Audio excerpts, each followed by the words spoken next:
It seems that barely a week goes by that news doesn't break about Ukraine launching a successful strike against Russian assets in the annexed territory of Crimea. This week is no different, as it's about to become clear. However, what many don't realize about these strikes is that Ukraine has a plan here. A plan that goes beyond opening up aerial corridors for further strikes into Crimea and into Ukraine retaking the peninsula altogether. Eliminating all traces of Russian influence is the goal. Vladimir Putin is terrified as Russia's control over Crimea crumbles, and it's all happening because Ukraine is using a very intelligent two-pronged strategy. Keep watching to find out what that strategy is. First, Ukraine's latest Crimean strikes are doozies. On September 9, the Kyiv Post reported that Ukraine's Defense Intelligence Agency, or HUR, reported that its special forces had destroyed a pair of Russian radar systems inside occupied Crimea.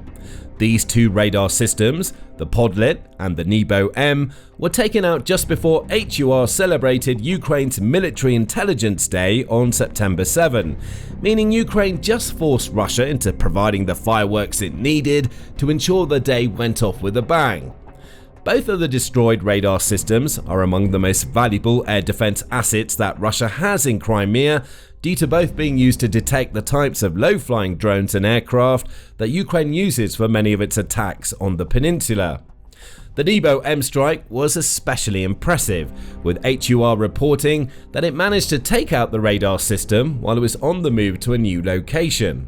These were precision strikes against high-value air defense targets of the occupiers in temporarily occupied Crimea, Ukrainian intelligence said in a statement in which it reported the strike.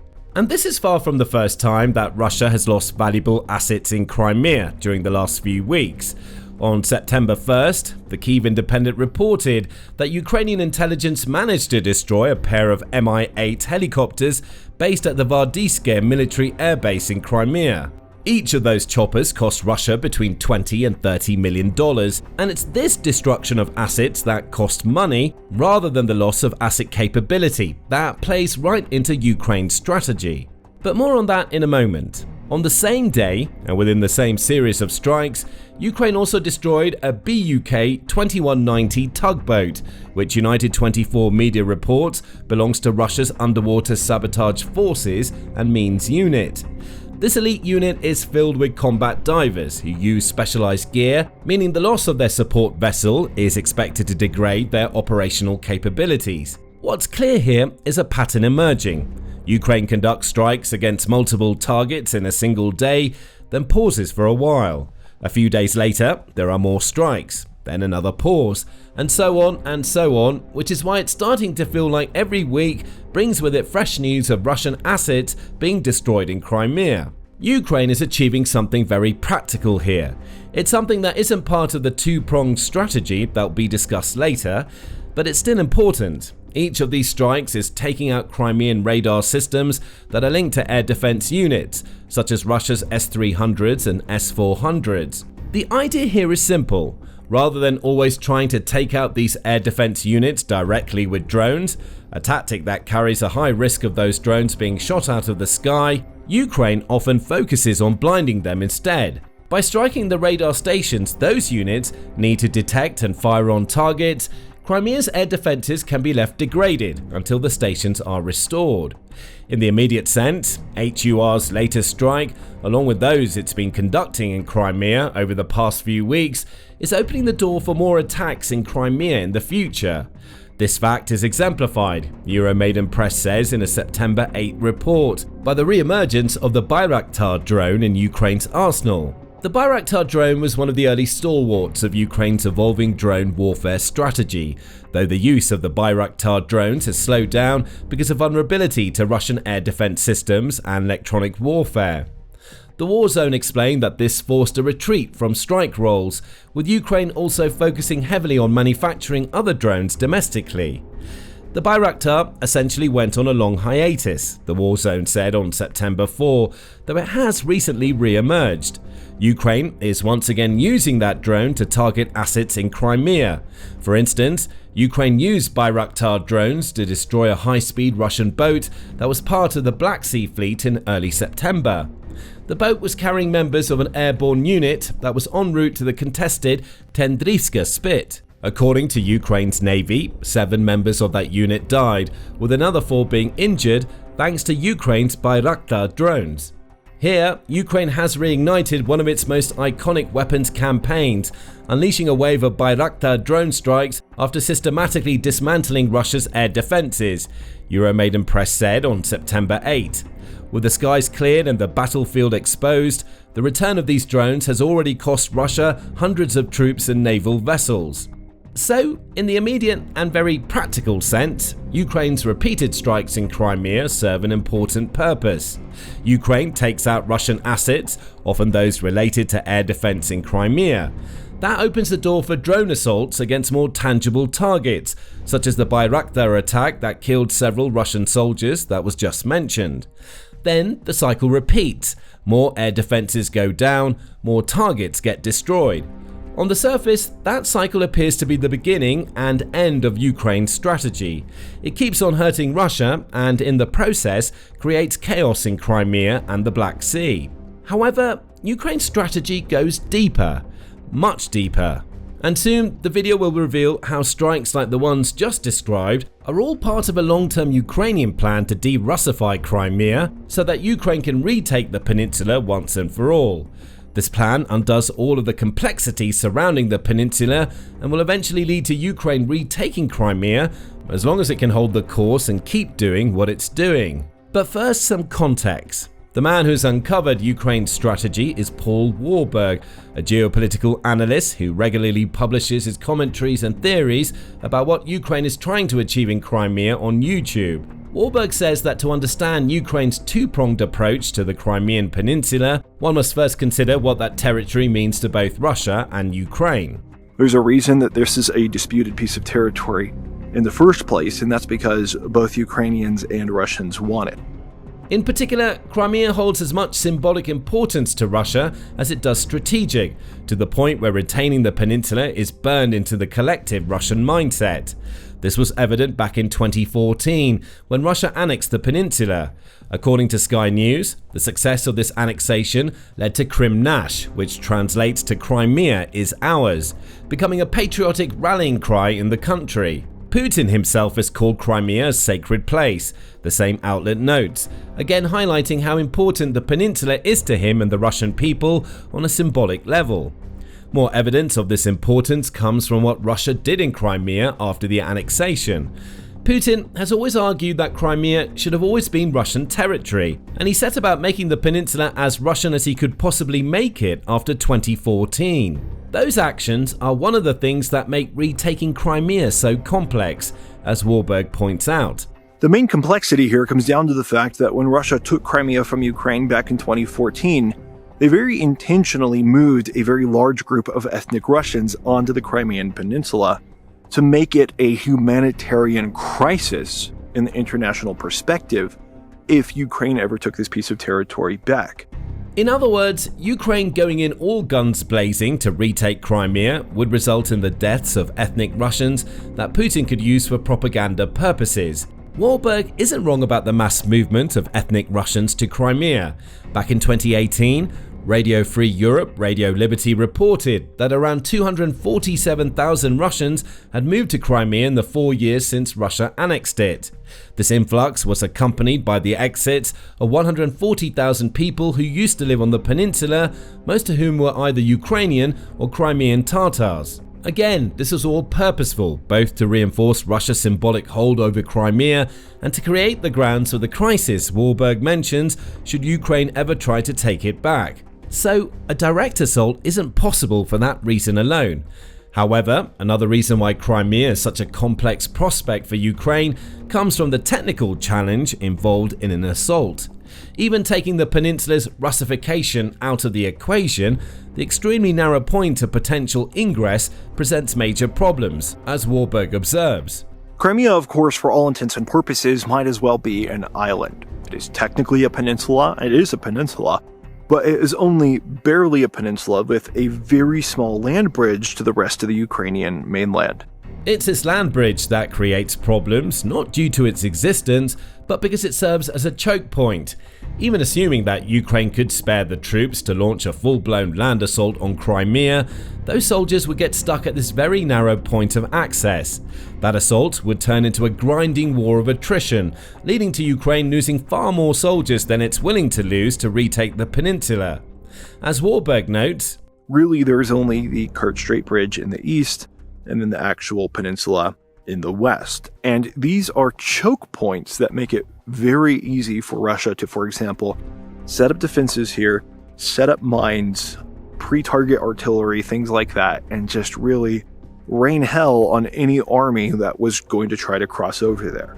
A ground assault would end up in the massacre of Ukrainian forces, all while Putin pumped out the symbolic propaganda of Ukraine attempting to commit a war crime by attacking a peninsula that's predominantly Russian, albeit by Putin's design. Russia has essentially turned Crimea into a trap for Ukraine. There is no way to retake the peninsula with a direct attack because of its Derussification and the technical challenges inherent to such an attack. Admittedly, this is all very smart on Russia's part. However, if there is anything that Ukraine has proven during its battle against Russia, is that it can come up with innovative strategies that nobody else, particularly Russia, can see coming. And when it comes to Crimea, Warburg believes that Ukraine has created a plan that will eventually wrest control of the peninsula out of Putin's hands, restoring it to Ukraine while overcoming the complexities Russia has created in the process. This isn't a short-term plan. It's not something that Ukraine can pull off in a matter of weeks or months, but that's okay for Ukraine. While the country would much prefer not to be fighting a war with Russia at all, it's willing to bide its time to implement the two-pronged strategy that Warburg says will see it win in the end.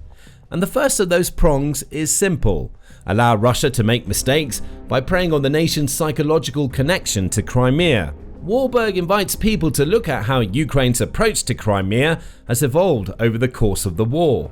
Early on in the war, Crimea became a massive target for Ukraine. They started destroying everything around Crimea they could, whether that be air defenses, whether that be especially the Russian Navy, any types of military assets in and around Crimea, making Russia really terrified that they might actually lose control of the peninsula in a lot of ways. Warburg's point is perfectly demonstrated by the fate of Russia's Black Sea Fleet. Once thought to be critical to Putin's plan to use the Black Sea, accessible for Crimea, to control Ukraine, that fleet is now nearly irrelevant to the war. At least a third of it has been destroyed by Ukraine's missiles and drones, and, as the Atlantic Council said in July 2024, Ukraine has forced the fleet's complete withdrawal from Crimea in a series of actions that humiliated Putin and rubbished his constant claims of escalation.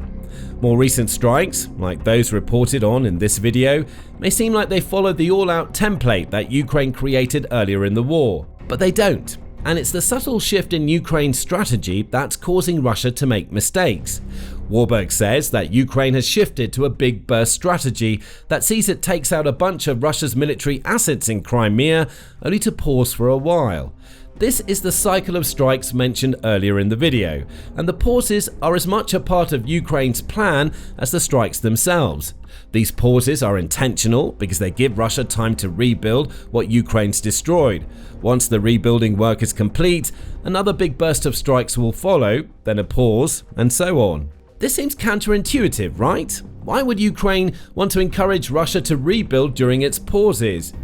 It all comes down to the fact that rebuilding costs money that Russia can't afford to spend, but Putin feels like he has to spend that money due to the psychological and symbolic aspects of Russia's connection to Crimea, as Warburg explains. Basically, because Crimea is seen as such an important piece of territory to the Russians, they just can't let it sit with the appearance of being undefended. And that means that every time Ukraine destroys military fortifications here, they know that Russia will invest resources in rebuilding those fortifications, even if from a strategic perspective it actually makes no sense. That's the psychological play in action, as Ukraine is taking advantage of how vital it is for the Kremlin to show the Russian people its move to Crimea that their government is doing everything it can to protect them. If that protection isn't there, those ethnic Russians will want to leave, which feeds into the second prong of Ukraine's strategy that'll be addressed in a moment. Of course, protection costs money. Russia is no stranger to spending big to reinforce its hold on Crimea. 5 years after Russia annexed the peninsula, Russia Matters reported that the renowned Russian economist Sergei Alexashenko said that Russia has spent $10.6 billion in federal subsidies on Crimea between 2014 and 2019. State-owned Russian companies had poured another $9.1 billion into Crimea during the same period, according to Alexashenko, and that's all without even considering the financial impact of the sanctions and restrictions placed on Crimea in the wake of the annexation. Fast forward to 2025, and the Royal United Services Institute says that Russia has two-state programs in place to keep funding pouring into both Crimea and the occupied territories inside Ukraine. Much of this money is for maintenance. Add the tremendous cost of the Ukraine war on top, which some estimate to be costing Russia up to $1 billion per day, then add the financial burden created by Ukraine taking out military assets that Russia needs to have in place for Crimea to remain an attractive place to live, and the strategy becomes clearer. Ukraine just needs to keep rinsing and repeating the big burst strategy, and it's going to get results. Warburg says that Ukraine knows it can bleed Russia dry with this cycle of attacks and rebuilding. And that, again, removes resources from the rest of the battle lines in Russia, where they could potentially be used even more. Ukraine has created a win-win situation. Putin is being forced into choosing between spending on strategically important resources or replacing lost assets in Crimea that don't really matter in a wider context of the Ukraine invasion, but are absolutely necessary for the ethnic Russians now living in Crimea to feel at least somewhat safe. Something will have to give, which leads to the second prong. Leave a golden bridge that allows those living in Crimea to escape. When using the word bridge in the context of Crimea, thoughts immediately turn to the Kerch Strait Bridge. In addition to being another example of Russia's massive investment into its annexation of Crimea, that bridge also links Crimea to mainland Russia. Of course, that leads many to make the obvious call that Ukraine should focus on destroying this bridge. It certainly hit the bridge in the past, most recently in June, when it damaged some of the bridge's supports using underwater explosives. And now, Ukraine is on the verge of mass producing the new Flamingo missile, which will pack a 2,500-pound warhead, which is roughly 1,135 kilograms of high explosives. That's more than enough to cause such serious damage to the Kerch Strait Bridge to make it practically unusable. But Ukraine won't do that. Why? Warburg explains. Ukraine's goal might not be to actually take out the bridge, but merely to signal that they could take out the bridge. Because if you are a Russian who has been planted on Crimea by your government, and you are now sensing, for example, that Ukrainian forces might move on to Crimea very soon, and that your only lifeline back to Russia without going through occupied territory that's basically a military combat zone is over this bridge, if that bridge keeps getting attacked to where you think it could get destroyed any day, that is going to ramp up the speed that you actually leave Crimea. Creating fear is the point of the entire Crimea strategy for Ukraine. The Kerch Strait Bridge has survived for so long, not because Ukraine can't destroy it, but because many observers believe Ukraine may want the bridge to remain as an escape route. This is the genius part of the Ukraine strategy. The country knows it can't attack Crimea head-on for the humanitarian and technical reasons discussed earlier in the video, but it can make the ethnic Russians who live in Crimea feel unsafe. So unsafe that they start thinking about leaving the peninsula. And if those thoughts about leaving are eventually combined with Russia no longer being able to rebuild the military assets Ukraine is destroying, then Russia is in serious trouble. The Kerch Strait Bridge transforms from a logistical artery into a lifeline for the Russians living in Crimea, an escape route, a way out from the threat that Ukraine poses, even though Ukraine isn't attacking civilians directly. By keeping that lifeline open while repeatedly signaling that it could be destroyed at any time, Ukraine may not have to force Russia out of Crimea.